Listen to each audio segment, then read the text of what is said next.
Okay, hi everyone. So I really enjoyed the previous presentation, although I didn't catch it from the beginning. It was very interesting.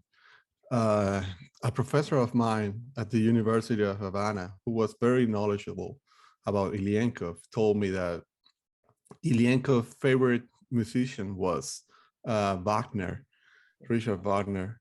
And he actually, I don't know, I have read a lot of Ilyenkov words, but I couldn't find that part where, according to my professor, Ilyenkov said that Wagner did the same thing that Marx did in Capital in his Reigns of the Nibelungs. So the idea was that the Reigns of the Nibelungs was Capital in music. So I don't know if that is a crazy idea, but I always find that interesting. So, okay, I should start with my presentation, I suppose. Um, can I share my screen? Oh, sorry, yeah. Yeah, I prepare a sort of a PowerPoint presentation for you. No, you should be able to. Okay. All right, so is this working? Yeah. Good.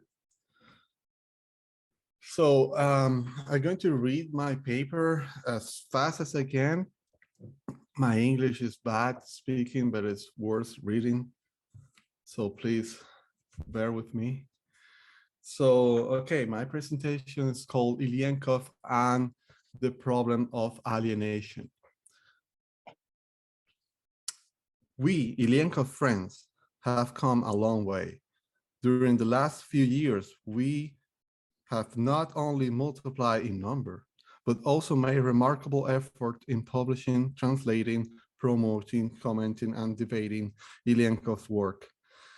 This very symposium, with such an impressive variety of presenters from all over the world, covering so many angles of Ilyenkov thinking, proves how far we have come.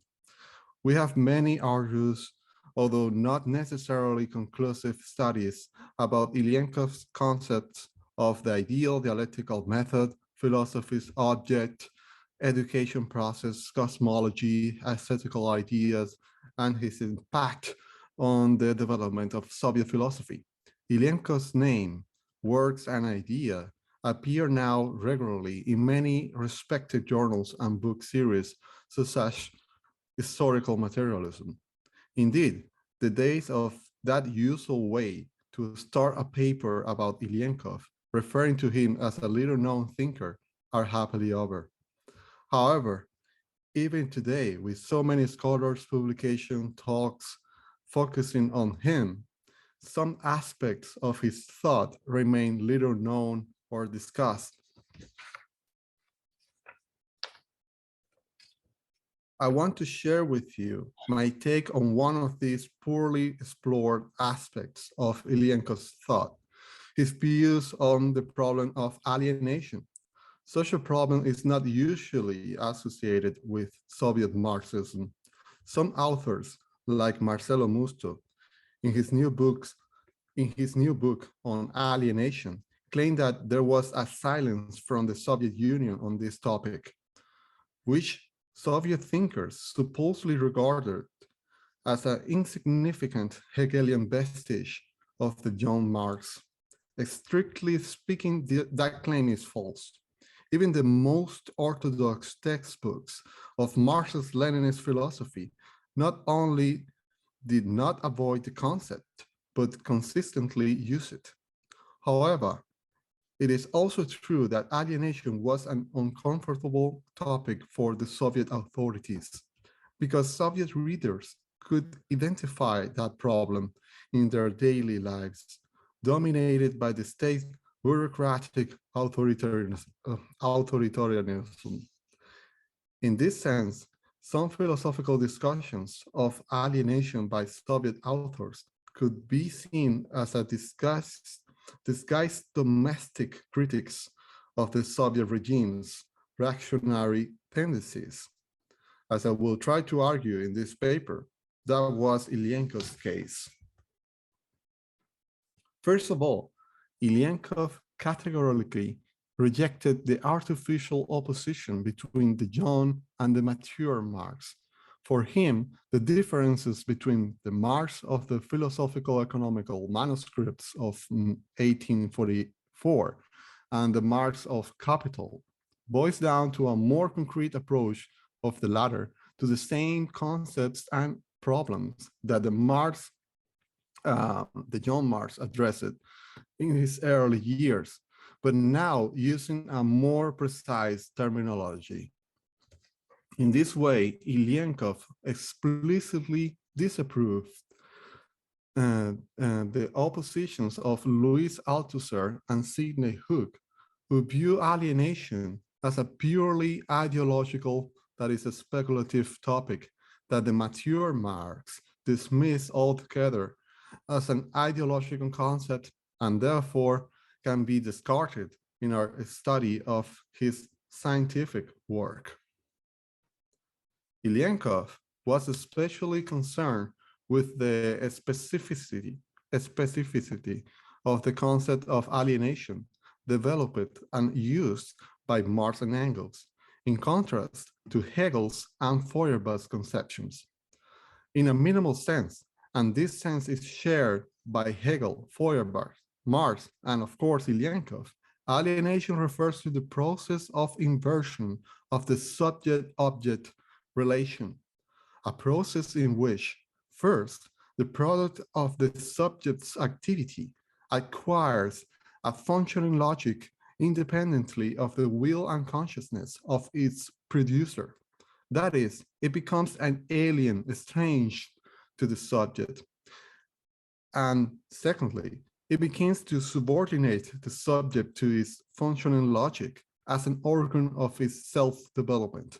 That is, the object becomes not only alien, but also hostile to the subject. In this way, the subject becomes the controlled object of its product, which appears now as the active principle in their relationship. And I quote in Ilyenkov's words, "It turns out that man first creates the state and the concept, and then begins to revere as an almighty God, as a being existing outside man, alien to him, and even hostile. Such a phenomenon adopted in philosophy the denomination of alienation," end of quote. Nevertheless, both Hegel and Feuerbach saw alienation as an essentially psychological phenomenon, as the illusory projection of the human subject's essential active powers onto the screen of the heavens through the means of imagination. That is why the Hegelian left, including Feuerbach, understood their mission as dispelling such religious alienating illusions, so the deceived individuals could emancipate from their illusory chains. Marx, in turn, focused his theoretical gaze on the material basis of such phenomena. Alienation was not just a psychological illusion, but a materially conditioned process with a psychological form of expression. If, as Feuerbach claimed, the divine subject in which humanity alienated its essential powers is just an illusory, unreal being, then, from the point of view of humanity as a whole, Marx concludes, the problem of alienation had never existed, for there is no other being apart from humanity to which man could alienate its activity and its products. So the real contradiction was not between man in general and an imaginary being like God, but an internal contradiction. Oh, sorry. But an internal contradiction. Where was I? I'm sorry, I'm hearing like a noise. I don't know if this is in my computer or in yours. Sorry, there's people entering the Zoom. Oh, okay, Why it makes that noise. that's okay. All right, so the real contradiction was not between man in general and an imaginary being such as God, but an internal contradiction within the real community of living men, a contradiction of the civil society with itself, where one group of men appropriates the essential powers of another. And here, sadly, a mere enlightening shift of the individual's consciousness will not cut it. This is a real objective joke, which finds its ideal expression in religion and other kinds of ideological forms. So Ilyenkov, following Marx, made emphasis in rejecting the method of moral self-improvement as the way to construct a new man. This will only lead to the adaptation of the individual to an objective state of affairs that remains alienated and alienating. This is the path to submitting to alienation. For Ilyenkov, a materialist discussion about the problem of alienation necessarily refers to human material activity and its products. The problem of alienation does not stem from, nor therefore can be solved, in the sphere of spiritual production or social consciousness. It is a problem that emerges from and therefore can only be solved in the material production of life. This is the real substance of human culture, ideal phenomena, including the alienated ones, the so-called human nature, which becomes an alien and hostile force controlling us, lies in our productive activity. The real cause of alienation is that such a productive activity is currently organized in a way that it confronts the individual as a monstrous mechanism in which she only plays the role of a subordinate and therefore expendable cog, a partial accessory of a self-developing system.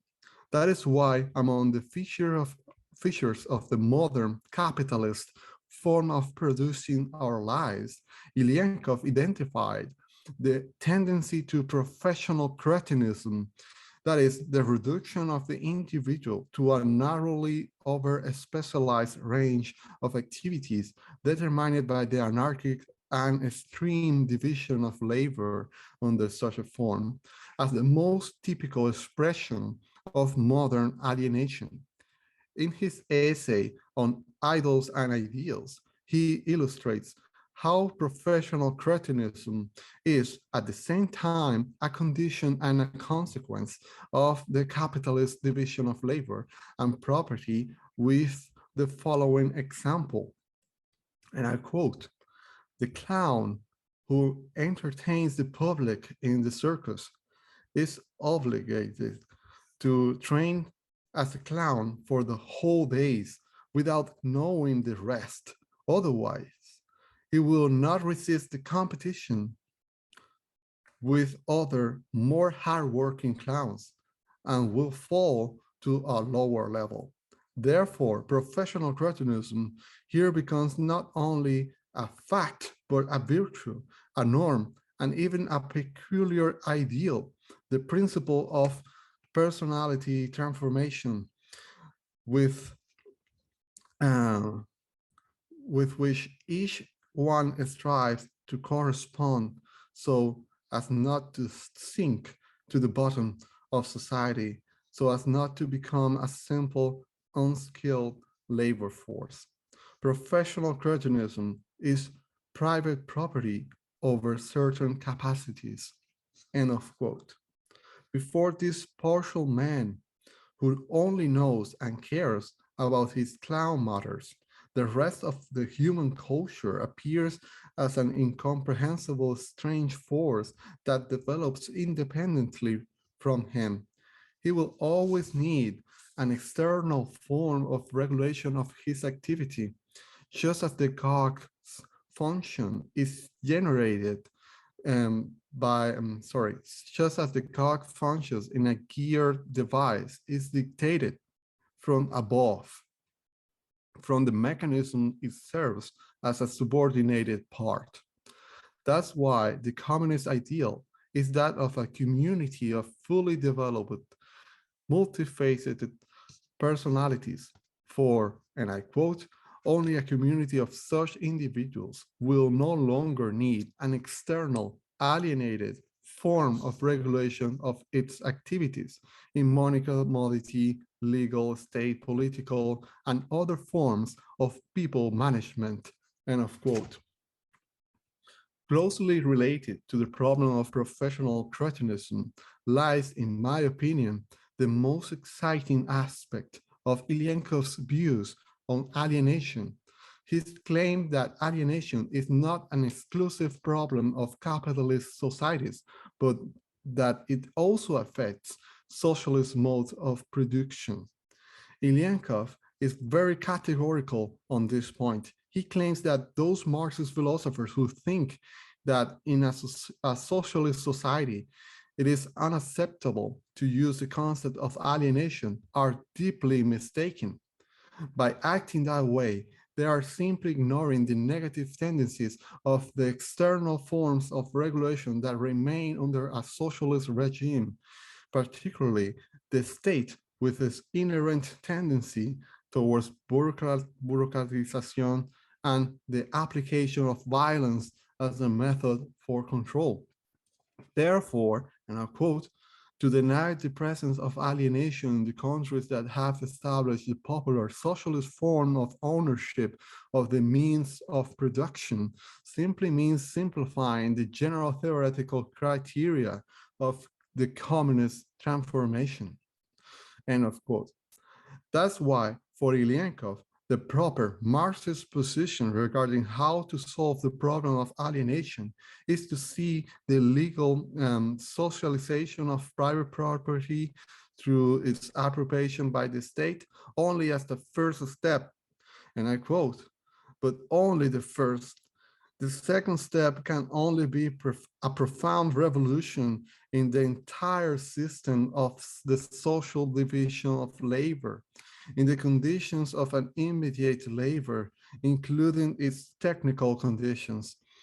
If within production, the individual remains as before a detail of a machine, that is, a professionally limited worker, the social property remains social for him only formally. And no moral self-improvement will yet transform him into a true owner of the socialist culture, end of quote. As history has sadly shown in all socialist regimes, far from creating the conditions for the extinction of the state, the new class of bureaucratic officers composing the organs of the state and their leaders, functionaries, and employees, now I'm paraphrasing the Cuban constitution, in order to perpetuate itself, assigns to the state the positive political function of ensuring that all individuals strictly adhere to the socialist law.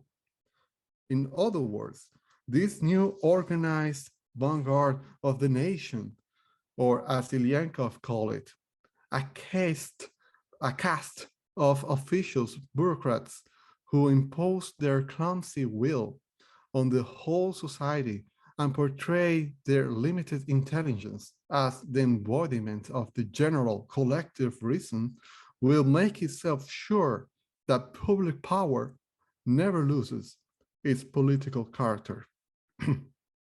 Acting now as an interpreter, prosecutor, and judge of the socialist law that all members of society must obey, directly contradicting Marx and Engels' idea that the socialist state is just a method for conquering power, not a form of government over the victorious proletariat, the authoritarian democratic centralism, as Ernesto Che Guevara, one of the idols of such autocratic nightmare cynically admitted, and I quote, is the dictatorship of the proletariat operating now not only over the defeated class, but also individually over the victorious class, end of quote. For this Machiavellian Marxist, any form of coercion, manipulation, martyrization, and slaughter would be only a worthy sacrifice, an everyday form of heroism, a quota of death and immense tragedies that humanity must pay to reach the luminous, the bright communist future. Understood in this way, any revolution becomes an idol of the worship, an idol to be worshipped by blind fanatics, a bloody god of terror, repression, and violence, hungry for human lives to be fed to him as sacrifices. Ilyenkov openly addressed this problem with the question of if there must be a red line, a limit to the principle, everything that is done for communism is moral. And here is his answer, and I'll quote, the only justification for violence as a means to oppose is as a means to oppose violence, as violence against the violent, but not as a means to influence the will of the majority of workers. Therefore, communists are never the initiators of actions such as war or the exportation of the revolution. That was a very common phrase in Cuba in the 60s and the 70s. At the point of the bayonet. For Ilyenkov, I quote, the elimination of alienation is a problem that involves the creation of, in the entire planet, of conditions that forever exclude the appropriation of the apparition of wars.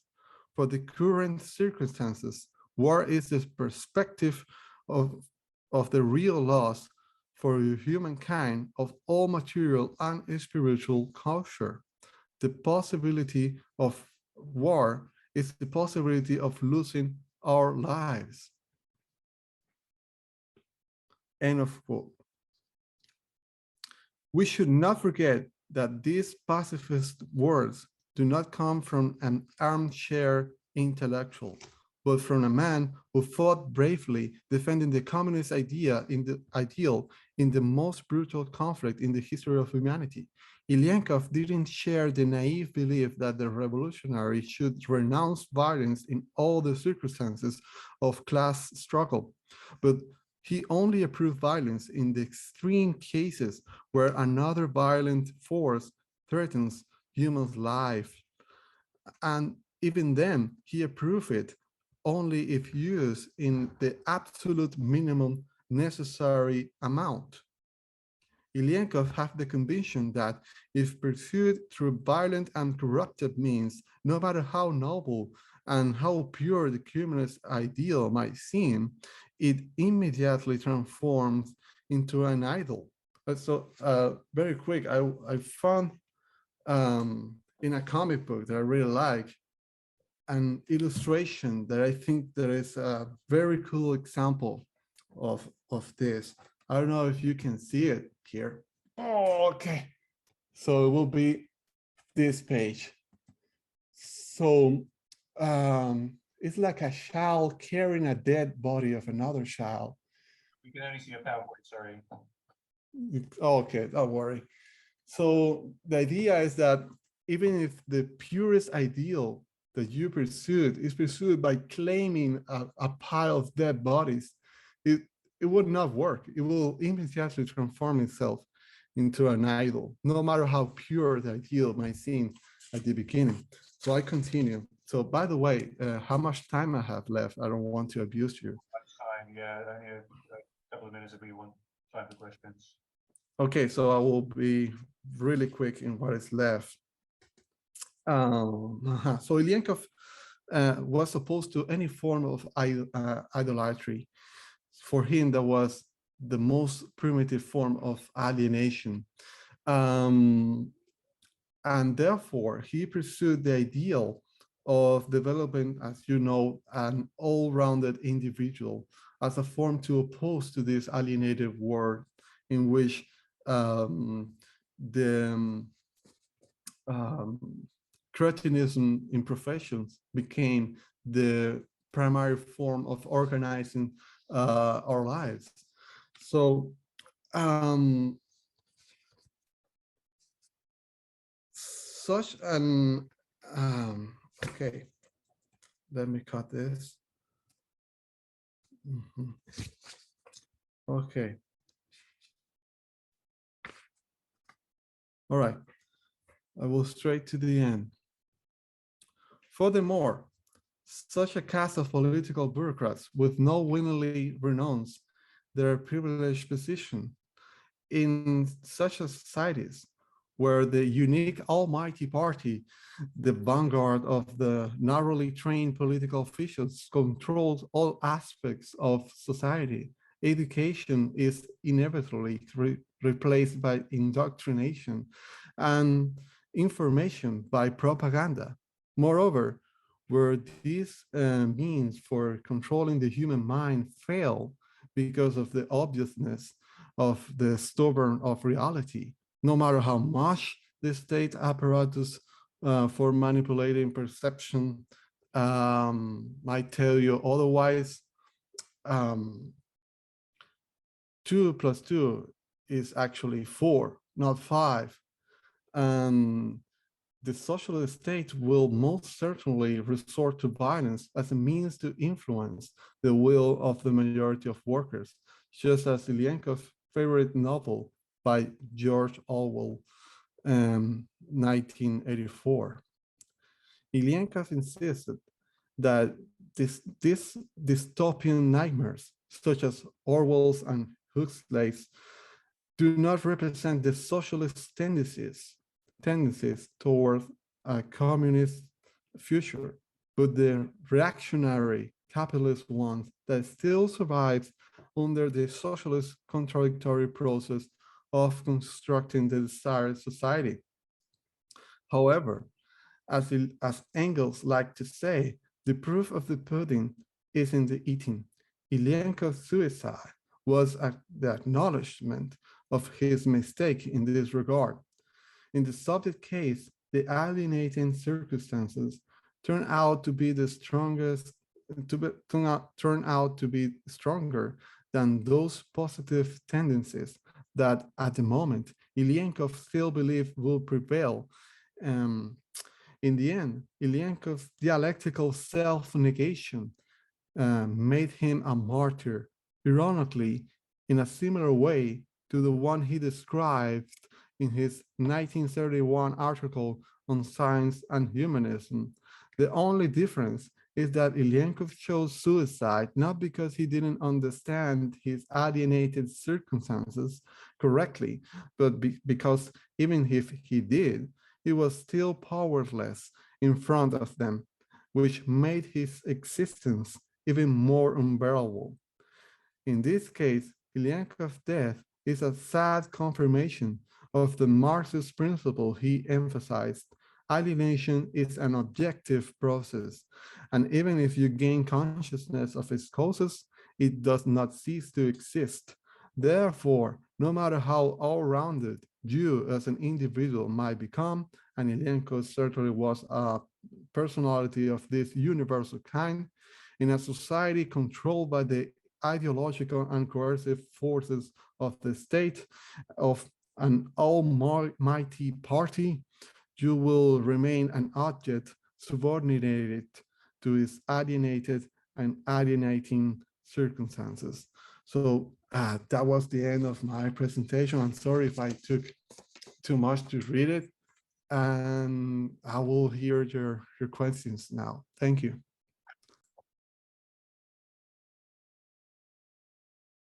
Thanks a lot, Rogney. I think we can have 10 minutes for questions. First from Sergey, you want to share your question? And hello, welcome.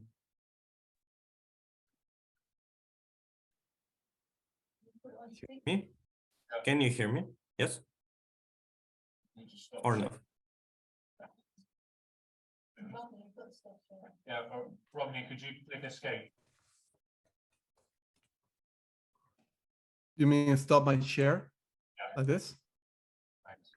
Good. Okay. Thanks, Sergey. Go ahead. Oh, we could hear you a second ago. Oh, now we can't. No, we still can't hear you. We were hearing you. That's strange.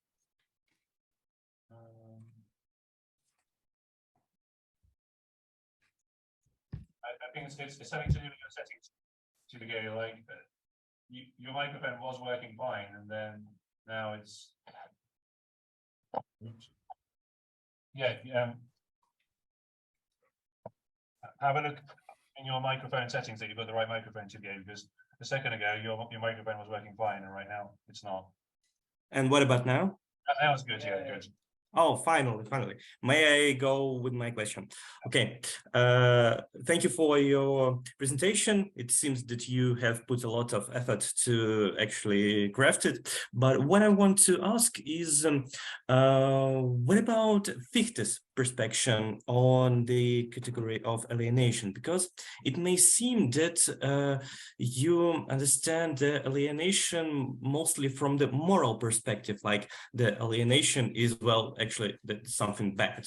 But what about the aspect of alienation and reclamation inside the gnoseology?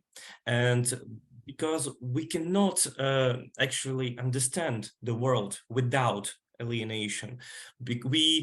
Every act of our creative production is the alienation, and well, it's the matter of the different person to reclaim it as the content of its own self. So that is why it may sound like alienation is just something completely bad, which has to be eliminated from the society. But the question is how we turn the alienation from the, well, bad force to actually productive one, how we can creatively alienate ourselves into the outer world. That's the first point. And the second point of my question is, how do you talk a lot about the moral aspects of alienation and aesthetical, sensual. What does it mean when we're talking about professional cretinism? So maybe the problem not in the alienation per se, but from the indifference towards your own product. Not that the alienating something is bad when you are indifferent to the commodity which you produce, to the services you give, and to the society in general. So that is why I would like to, well, advise and ask your opinion about Fichte's gnoseology, and, well, to give a short advertisement for Kanarsky dialectics of aesthetical process, where the problem of indifference is studied regarded to the problem of alienation and other things which are inherent to modern day capitalism. Thank you. Okay, so thank you for your question. Your first question, actually, I think is a terminological problem. It's very simple. Actually, Ilyenkov, in a paper that he produces called Hegel and Alienation, addresses that problem. The problem is that the term alienation in German has many forms to be pronounced, written, have many forms, have at least 3 forms that he goes about to differentiate between them. So I think that what you are referring is the step of objectivization. I don't know if that is an English word. Is the step of reification, right? To transform an ideal into a thing. to transform a subjective state of the subject into an objective state of matter. For example, when an artist creates, let's say, a sculpture, that sculpture, the form of the sculpture was first in his thought, and then, you know, realized in the clay or whatever material he was using. So that part is, of course, an essential part of human activity. Is human activity per se, and that's not wrong. But what happens when that objectivation is not only objectivation, but also an alienated objectivation? It becomes the object that you create becomes a controlling power over you, a force to which you must subordinate. And this is a very old problem in philosophy, in modern philosophy especially. So the problem will be that how to prevent this inversion to happen when the object starts controlling yourself, when you become the object of your object. That is the problem. That is what is wrong. What is that? So I would like to really emphasize that difference in those concepts. The other question that you have was regarding indifference. When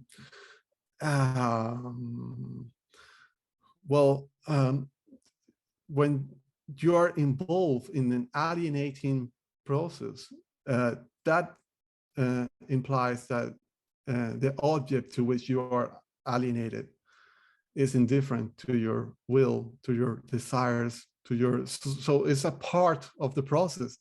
To let's say, for if you can, for example, myself, I have a passion for photography, right?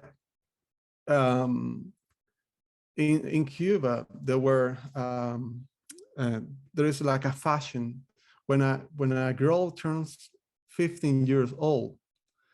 There is a tradition in Cuba that they go to a photographer to take picture of her. But I hate that. I hate taking picture of 15 years old girls. But I had to do that in order to survive. So the market didn't care about my desires, right? I have to do that in order to eat, in order to feed my son, in order to, so that's, I think that is one of the main problems, that when you are in such situation, your desires, your dreams, your personality of an individual it becomes something that you must sacrifice in order to be a part of the system, in order to be that cog. Because let's be clear about this, being a cog of a system is something denigrating, is something that alienates you, is something, whatever you want to say, but you must be that cog, because otherwise you will be left out of the system, and that means to die or to become a no persona in a society, and you don't want that. So that's why I say that it's an objective relationship, because it doesn't care about you. You must care about it, but it doesn't care about you. So that's what I will answer to you. So I don't know if that is enough. Okay, we have very little time. I mean, eating into our lunch instead of eating our lunch, which perhaps there are similar relations to the ones you just discussed. So can we quickly hear from Mihail, who had his hand up for a long time, and then Maxim, and then that'll be it for now, I'm afraid. Thanks. Hi, Rogney. Hi. Thank you for your beautiful speech and presentation. Sergey has stole my question, and you has already answered everything I want to hear from you. But I want to mention just one more book by Ilyenkov student, Genrikh Batishev. Have you ever heard about him? The book called Contradiction as a Category of Dialectical Logic. in this book, Batishev deepens Ilyenkov's analysis on alienation, and I think it might be useful in your research. Genrikh Batishev, nice to hear from you. Thanks. Yeah. Thanks. Oh, thank you.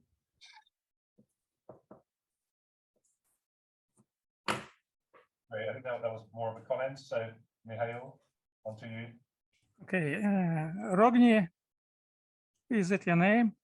Yes. Okay. Brief comment. In post-Soviet Russia, one of the main debate was just exactly about the alienation in Soviet Union and in our socialist countries. The main point in this debate was or was not alienation in Soviet Union and in our socialist countries, and one of the main argument in in alienation being in socialist countries was this that not all comrades or citizens have all property in the state, but the state have this property, or more correctly, only party have and rule the so-called socialist property. But and also the second argument that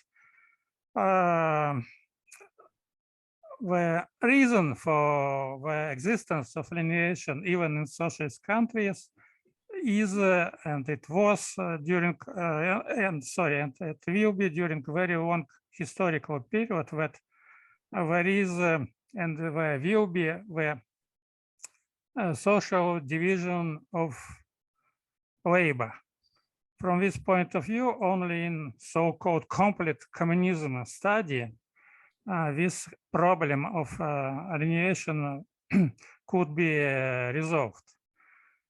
And if maybe you know or not that Ilyenkov, being a student, translated the Roman of Oro 1984. And when one of his comrades asked him why he did it, he answered that this Roman about the very dangerous tendencies in the development of capitalist countries. And now, not only in post-Soviet Russia, the main point just different, that this Roman is about the communist totalitarian regime. Do you think that more correctly said that this Roman about both these dangerous tendencies in the whole world, simply because the alienation still exists till now? Thank you. Okay. So what I think about that is that what is supposed to happen in a socialist society is that the reactionary tendencies from the previous society it replaced must be progressively eliminated. That is, you know, the ABC of what is supposed to happen, right? But what actually happens is that not only they're not suppressed, but often, and I will say always, what happens is that they become extreme. And it's very interesting that Marx and Engels actually talk a little bit about this. Engels said that when the state, how was the phrase? Well, in socialism, what will happen is that the principle of private property will come to an extreme form. And even Marx says that the ideals of communism follow the path of private property movement. So it is through that extreme form of alienation, that is, the universal capitalist becomes the state, that we are supposed to flip over the relationship in which it is the community of living individuals what are the ultimate end of that society. So that's what is supposed to happen. But we usually end with is with the opposite, is that we became stuck in that extreme point in which the state is the almighty force. So that's a problem that we must address. We cannot, look away from it as if it's just a random fact. It's not a random fact. It's happened over and over and over again. So we must critically address that problem without any fears. So that's what I would say about that problem of the tendencies within socialism. They're contradictory tendencies. This is, by the way, a very clear example of a real contradiction in reality. And it's a contradiction in which we individuals are in, right? It's something that is formed part of our everyday life, unfortunately. So, okay, I will shut up now. Oh, okay, it's okay. Thank you.